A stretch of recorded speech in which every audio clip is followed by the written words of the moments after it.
Welcome to Winter in Houston. At 4 o'clock, we'll have breaking news because I think a snowflake was found in Montgomery County. I'm serious. Mary Jane and I have a lot in common. Both Texas transplants, both came here in 2006, both came from the East Coast. What lured you here? So what lured me here was the opportunity to join AIG, American General's business unit. I grew up in Connecticut, in the Hartford area, and in Hartford area, you tend to join the insurance industry. Like in Houston, people tend to join the oil and gas industry.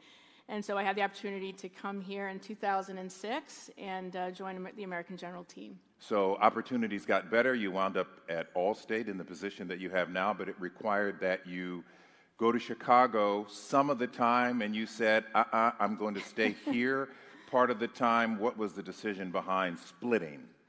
So for me, when I came here in 2006, I came here as a single mom with a 9-year-old daughter, and what struck Sabrina and I when we came down here was the incredible inclusiveness, welcoming, and diversity of the city. And so I just fell in love.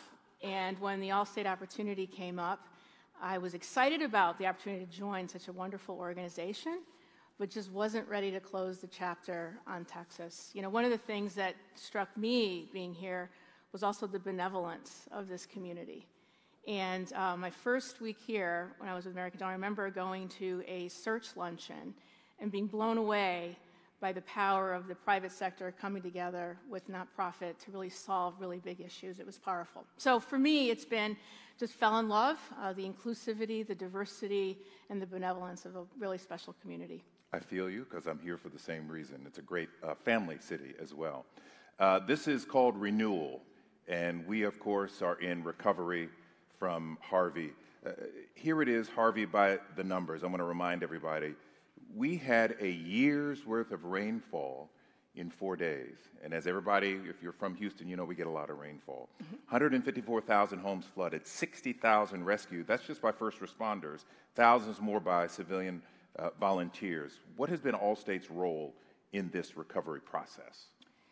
Let me start by talking about our philosophy on the role of business in society.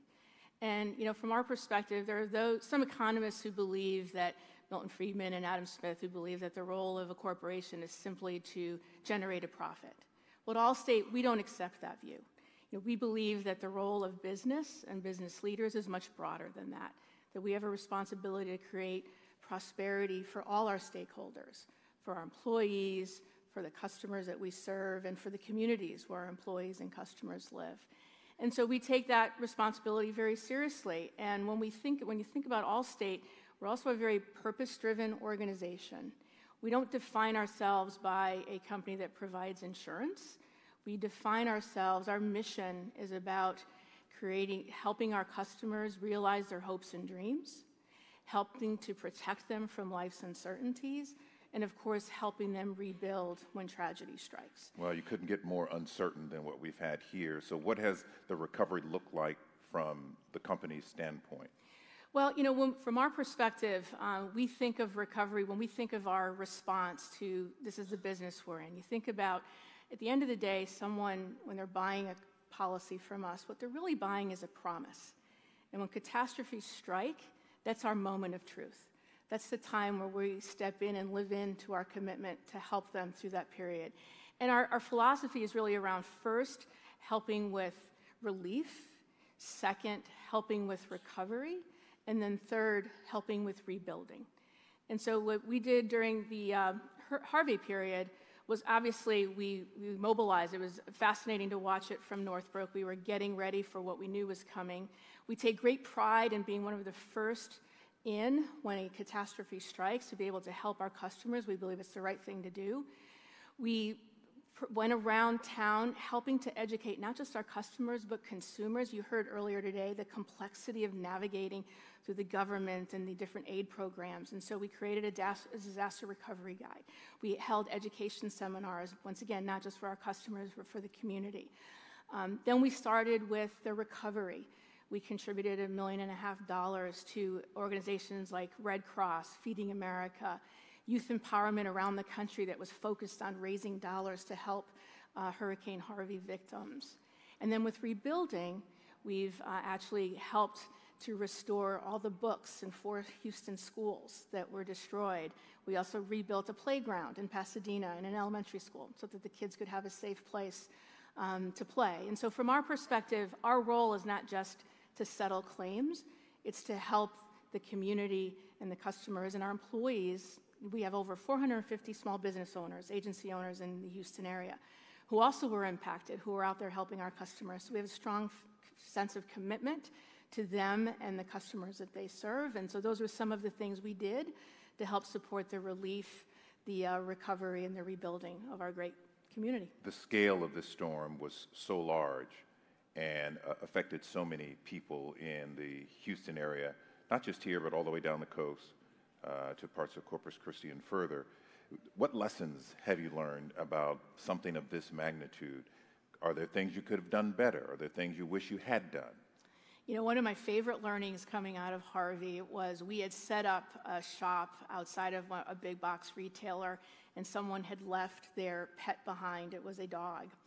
And what our claims people saw was how as our customers came to get help, how much comfort they got from that pet being there. And so we've now implemented actually pet therapy when catastrophes strike around the country. We're actually now bringing in pets to help our customers and provide some support to them. You know, one of the things we've learned, and we did some recent work, was to really evaluate how did Houston do post-recovery. And what we found was that about 60% of folks really relied on family and friends. And about 35% went to their local community for support. And so that in many ways validates our view that we need to, as the private sector, continue to partner with the public sector to really drive community investment and make those communities stronger. And that follows up there. I was going to ask you, do you find going it alone based on your policies and your customers, but clearly you have learned that partnering with other people gives you a broader reach? We believe strongly in the power of bringing public and private sector together, that together the sum of the parts are much greater, and that we can be much more effective, have a much bigger impact, and really supporting those on the ground locally that are closer to the issues and can really make that difference much more impactfully and effectively. I was quoting some numbers a little bit earlier about the impact, but you have some data you want to share today as it relates to rebuilding. What are you talking about? Well, we actually reached out to consumers and the community to get their perspective on how we were doing, how the economy, how Houston was doing in a post-Harvey world, and how people felt supported and where did they find the support they needed to rebuild their lives. And as I mentioned earlier, what we found was that most people still are relying on friends and family. That local community was also front and center, with 35% of them saying that's where they went for help. And only 16% actually felt that the government was where they went for their support. What we've also found, and this is I mentioned a little earlier, is that we still need to do more to prepare for these events in the future. So we're making progress, but it's much too slow. And so we need to continue to educate, make sure people do have the flood insurance that they need, that they understand how it works and how it doesn't work. And so the education part of this is important as we continue to educate and prepare, because we know life will continue to be uncertain. We know in Houston there were so many stories where people said, I've lived in this house for 70 years and it never flooded, and suddenly it floods. We get these what we call a once-in-a-whatever event, but these once-in-a-lifetime events now seem to happen several times. How do you plan? How do you deal with that? I think part of it gets back to the education and helping people understand the tools and resources that are available to them. Part of it is also being there and providing that education and support. And so one of the things that we tried to do during the Harvey period was really reach out to the community very broadly. And really help them understand where they could go for help, how they could navigate that complexity. And I would like to think that that creates a foundation and a support system for future events to the extent that they occur. I wonder if there was anything, maybe more than one instance during Harvey. Remember the first 4 weeks, it was almost like a twilight zone around here because it was post all the damage, but now you're looking at what do we do? Does anything stand out to you as you sat back and looked at what was going on, given your position? For me, it gets back to the three tenors of our focus on helping a community, the focus on recovery and rebuilding. And what struck me in being part of watching the recovery of Houston was the way that the community did come together, the way that not only Allstate but other corporations stepped in to help their neighbors and our colleagues, really recover from what was a very difficult, situation. Yeah. I know you're a Texans fan, but we had a baseball team that said, oh, the city is down, we're going to go win a championship. That was kind of nice. Yeah, it was awesome. That was awesome. That was awesome. Mayor Jane Fortin, it's been a pleasure. I have one final question, and it perhaps is the most important. Are you in good hands? I'm sorry. I couldn't help it. I'm sorry. Thank you. Thank you.